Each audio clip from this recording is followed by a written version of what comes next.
ये कहानी 16 साल के लड़के रोजन पे आधारित है, जो अपने घर की सारी औरतों के साथ घपाघप करके उनको प्रेग्नेंट कर देता है और वो अपने इस महान काम को कैसे अंजाम देता है वो हम आज की इस एक्सप्लेनेशन में देखने वाले हैं। आज मैं जिस मूवी को एक्सप्लेन करने वाली हूँ उस मूवी का नाम है what all French womens want और ये मूवी 1983 में रिलीज हुई थी। मूवी के स्टार्टिंग में हम 16 साल के रोजर को देखते हैं। रोजर अपनी स्कूल की छुट्टियों की वजह से घर आ रहा था। तब उसके घर की एक मेड मिस लपीतो अपने घोड़ा गाड़ी से उसे घर ले आ रही थी और घोड़ा गाड़ी चलाते समय मिस लपीते के हिलते हुए पपीते देख के रोजर उसे घूरने लगता है। ये चीज मिस लपीते भी नोटिस करती है, लेकिन वो उसे कुछ नहीं कहती। घर पहुंचने पर रोजर की माँ उसे पूछती है कि तुम्हारे पैंट पे मेयोनीज कैसे लगी, लेकिन यहाँ हम व्यूवर्स को पता है कि घोड़ा गाड़ी चलाते हुए मिस लपीते के हिलते हुए पपीते को देखकर रोजर अपने आप को रोक नहीं पाया। तभी रोजर की मासी मार्गरीटा उसे बोलती है कि इस उम्र में ये सब चीज नॉर्मल है और ये कह के वो रोजर की पैंट साफ करने लगती है। रोजर की एक छोटी बहन भी थी जिसका नाम भरता था। उसके बाद भरता रोजर को जंगल में ले जाती है जहाँ मिस लपीते भी थी। तभी मिस लपीता रोजर के सामने ही साइड में जाके हल्की होने लगती है और ये देखकर रोजर की आंखें बाहर आ जाती है। उसके बाद रोजर को किसी के चिल्लाने की आवाज सुनाई देती है और जब रोजर वहाँ पर देखने के लिए जाता है तब उसे वहाँ पर उसी के घर की एक मेड उर्सिला किसी और के साथ जंगल में मंगल करते हुए दिखाई देती है। जिसके बाद रोजर वहाँ से भाग जाता है क्योंकि उसे लगता है कि वो एक गलत दुनिया में आ गया है। उसके बाद सीन स्विच होता है और हम पूरी फैमिली को एक साथ खाना खाते हुए देखते हैं, जहाँ हम व्यूअर को पता चलता है कि रोजर की माँ काफी स्ट्रिक्ट है। शाम को रोजर जब सोने की कोशिश कर रहा था तो उसे बाहर से कुछ आवाजें सुनाई देती है और जब वो कमरे से बाहर आता है तो वो देखता है कि एक नौकरानी घोड़ी बनकर खड़ी है और कोई उसके पीछे से बजा रहा है और ये देखने के बाद रोजर की फटके 4 हो जाती है और रोजर वापस सोने के लिए चला जाता है और बिस्तर में उसकी छोटी बहन बर्था छुपी हुई थी। तब बर्था उसे बताती है कि मिस लपीते ने मुझे बताया है कि हमारी मासी मार्गरीटा अभी भी वर्जिन है, जिस पर रोजर उसे पूछता है कि वो अभी तक वर्जिन क्यों है, जिस पर बर्था उन्हें बताती है कि उन्हें मर्दों से डर लगता है और इसलिए उन्होंने अभी तक शादी नहीं की है। तभी वहाँ अचानक से नैनी केट आ जाती है और केट का काम बर्था का देखभाल करना था।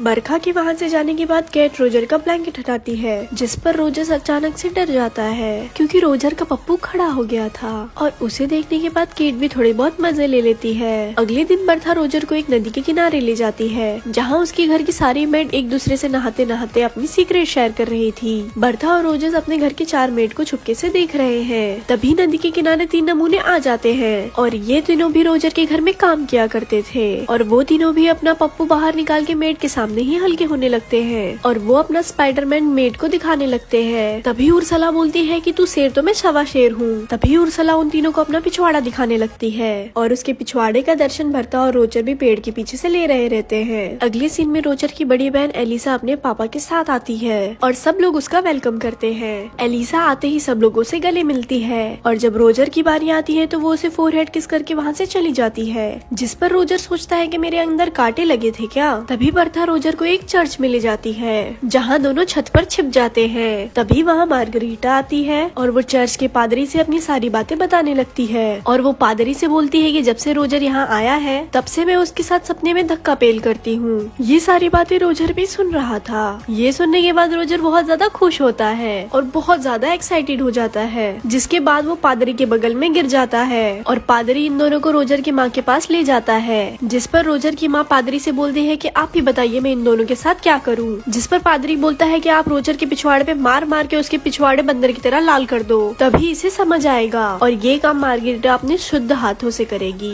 तो इसे ज्यादा मजा आएगा। रोजर की माँ मार्गरीटा से बोलती है कि तुम एक हंटर लो और शुरू हो जाओ। पहले तो मार्गरीटा ये करने से मना करती है, लेकिन रोजर की माँ के फोर्स करने के बाद वो ऐसा करने लगती है और वो रोजर के पिछवाड़े पे मार मार के उसे बंदर के पिछवाड़े की तरह लाल कर देती है। रात को सोते समय रोजर को फिर से बाहर से किसी की आवाज सुनाई देती है और जब वो अपने कमरे से बाहर निकलता है तो वो देखता है कि उसकी मेड हेलन किसी से ठुकवा रही थी और आज भी उसे बस हेलन ही दिखती है, उसके पीछे वाला बंदा बिल्कुल भी नहीं दिखता। और इस बार रोजर अकेले इस नजारे का मजा नहीं ले रहा था, बल्कि मिस्टर फ्रैंक भी ये सब कुछ देख रहे थे। तभी उस वक्त अचानक से रोजर के पास उर्सला आती है और वो उसे कहती है कि आओ मैं तुम्हारे पिछवाड़े में मूव लगा दूं। इतना मार खाने के बाद दर्द भी बहुत ज्यादा हो रहा होगा, जिस पर रोजर उसे ऐसा करने से मना कर देता है। उसके बाद रोजर उसे पूछता है कि हर रात हेलन को कोई पीछे से बजा रहा रहता है, क्या तुम्हें पता है वो बंदा कौन है। जिस पे वो रोजर को बोलती है कि हम मेड का टॉप सीक्रेट है। तब रोजर को ख्याल आता है कि उसने ये शो अकेले नहीं देखा था, बल्कि मिस्टर फ्रैंक भी इस शो को एंजॉय कर रहे थे। जिसके बाद रोजर सीधा मिस्टर मिस्टर फ्रैंक के पास जाता है, जहाँ मिस्टर फ्रैंक दूरबीन से मियाँ खलीफा को देखने की ख्वाहिश में अपने पैंट में हाथ डाल के अपने स्पाइडरमैन को तसल्ली दे रहे रहते हैं। और रोजर के आते ही मिस्टर फ्रैंक वहाँ से चले जाते हैं। तब रोजर भी दूरबीन से देखने लगता है और उसे नीचे दो शादीशुदा एलियन कुत्ता डांस करते हुए दिखाई देते हैं। तब रोजर को समझ आता है कि मिस्टर फ्रैंक अपने स्पाइडरमैन की मसाज क्यों कर रहे थे। अगले दिन रोजर को एक किताब मिलती है जिसमें द ग्रेट सनी लियोनी की कहानी थी और रोजर उस किताब को बड़ी शिद्दत से छुपा लेता है और जाते वक्त उसे अपनी मॉम डैड के कमरे से घर घर खेलने की आवाज सुनाई देती है और रोजर उसे लॉक वाली छेद से देखने लगता है। तभी उसे पीछे से एलिसा का फियांसे रोनाल्ड उसे देख लेता है और वो रोजर को धप्पा कर देता है, जिसपे रोजर उसे रिक्वेस्ट करता है और कहता है कि तुम इस बात को किसी को मत बताना। इस बात पर रोनाल्ड भी इस बात का फायदा उठाता है और वो रोजर से अपनी गाड़ी साफ करवाता है। अगले दिन रोजर वही किताब घोड़ा गोदाम में पढ़ रहा होता है जिसमें सनी लियोनी की सफलता की कहानी लिखी हुई थी और वो पढ़ने के साथ साथ वो अपने पप्पू को भी मसाज दे रहा होता है। और तभी अचानक से वहाँ धारा भाई जोगिंदर का फ्रेंच वर्जन आ जाता है और वो मौका देखते के साथ ही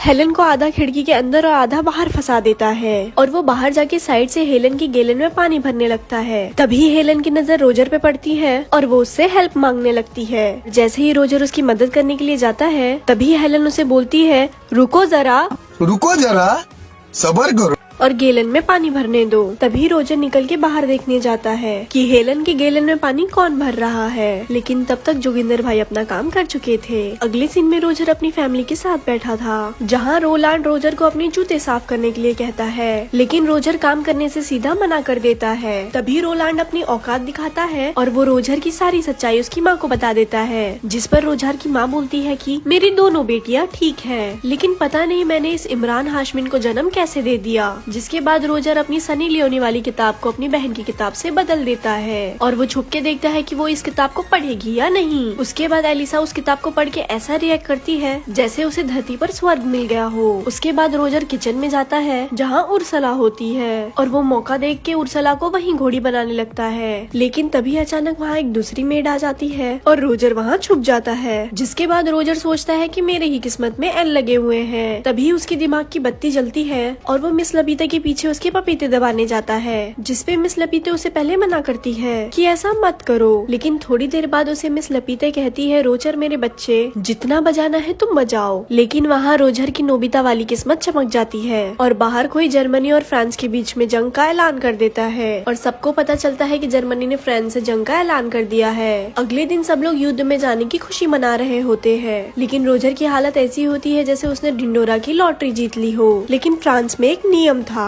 कि वॉर में जाने से पहले वो लोग सब लोग अपनी बीवी को टीवी के सामने घोड़ी बनाएंगे, जिसके बाद सब लोग रात में अपनी बीवी को जंगल में ले जाके उसकी बजाने लगते हैं। जिस पर रोजर सोचता है कि बस ये आज रात की चांदनी है और इसके बाद तो इनकी पिक्चर मैं ही बनाऊंगा। सबके युद्ध में जाने के बाद सारी लेडीज अकेली थी और रोजर सबसे पहले उर्सला के पास जाता है जहाँ वो उसे ले दे के घोड़ी बना ही देता है और वो उर्सला से ये भी कहता है कि मुझे तुमसे प्यार हो गया है। जिसके बाद उर्सला बोलती है कि सारे लड़के पहली बार चरम सुख लेने के बाद यही बोलते हैं। अगले सीन में बरदा रोजर से बोलती है कि पादरी माँ से मिलने आए हैं। जिसके बाद ये दोनों भाई बहन उन दोनों की चुपके से बात सुनने लगते हैं। जिसके बाद रोजर की माँ पादरी से बोलती है कि मेरा पति कभी मुझे घोड़ी बना के लेता है और कभी डॉगी बना के, इससे कोई पाप तो नहीं। जिसपे पादरी बोलता है नहीं, वो तुम्हारा पति है, वो तुम्हारी घोड़ी बना के ले या डॉगी बना के, इसमें कोई दिक्कत नहीं है। लेकिन तभी रोजर की माँ रोजर को देख लेती है और वो बिना देर किए बाहर आ जाती है। अगले दिन बर्था की नैनी केट हमें दिखाई दी जाती है और वो नदी किनारे बैठ के अपनी जुल्फे सवार रही थी, लेकिन तभी वहाँ रोजर भी आ जाता है और वो पानी में जंगली सुअर की तरह रेंगने लगता है। पहले तो रोजर केट से मजे लेता है, लेकिन जैसे ही वो देखता है कि वो भी राजी है, वो मौके पे चौके मार देता है और वो दोनों वहाँ पर घपाघप करने लगते हैं। अब रोजर पूरी तरह से अल्टीमेट हरामी बन चुका था, जिस पर रोजर सोचता है कि अब सारी औरतों का मटका मैं ही फोड़ूंगा।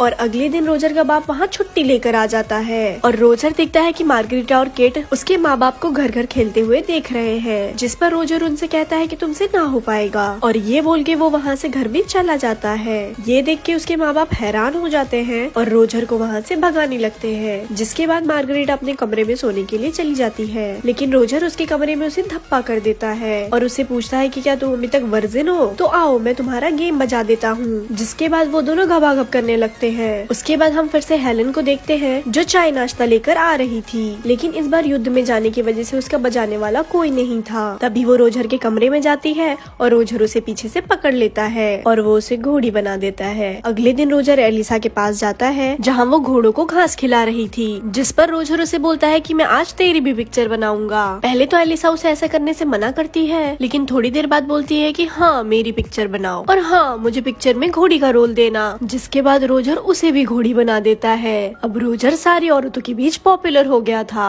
इसके बाद सारी औरतें बारी बारी करके उसके पास काम 25 करवाने आती थी। दिन बीतते जाते हैं और ये सिलसिला चलता रहता है। एक दिन एलिसा रोजर से बोलती है कि मैं प्रेग्नेंट हूँ। तभी रोजर देखता है कि रोलांड भी वापस आ गया है, क्योंकि अब युद्ध खत्म हो चुका था। उर्सिला और मार्गरेटा भी उसे बोलती है कि मैं प्रेग्नेंट हूँ। और ये सुनने के बाद रोजर के पैरों तले जमीन ही खिसक जाती है, क्योंकि अगर उसके मॉम डैड को ये बात पता चली तो उसके मॉम डैड उसे ही घोड़ी बना देंगे। तभी रोजर उर्सिला से बोलता है कि एक नेल पॉलिश लेके आओ, और वो उस नेल पॉलिश को एलिसा के बेड पे लगा देता है और बोलता है कि तुम कुछ भी करके रोनाल्ड के साथ घपाघप कर लेना, जिससे रोलांड को लगे कि एलिसा अभी भी वर्जन है। उसके बाद वो अपनी मासी से बोलता है कि आप फ्रैंक से शादी कर लो, वो आपको बहुत ज्यादा पसंद करता है। और ये सुनने के बाद वो दोनों शादी के लिए मान जाते हैं। उसके बाद रोजर उर्सिला के पास जाता है और उसे शादी के लिए प्रपोज करता है, लेकिन उर्सिला उसे मना कर देती है, क्योंकि वो पहले से ही किसी और को पसंद करती थी। और उसके बाद तीनों औरतों की शादी हो जाती है और रोजर के कांड के बारे में किसी को कानोकार खबर भी नहीं होती। और उसी रात रोजर फिर से हेलन के साथ घपाघप करता है और अगले दिन हेलन उसे बताती है कि मैं भी प्रेग्नेंट हूँ। लेकिन अब रोजर की स्कूल की छुट्टियां खत्म हो चुकी थी,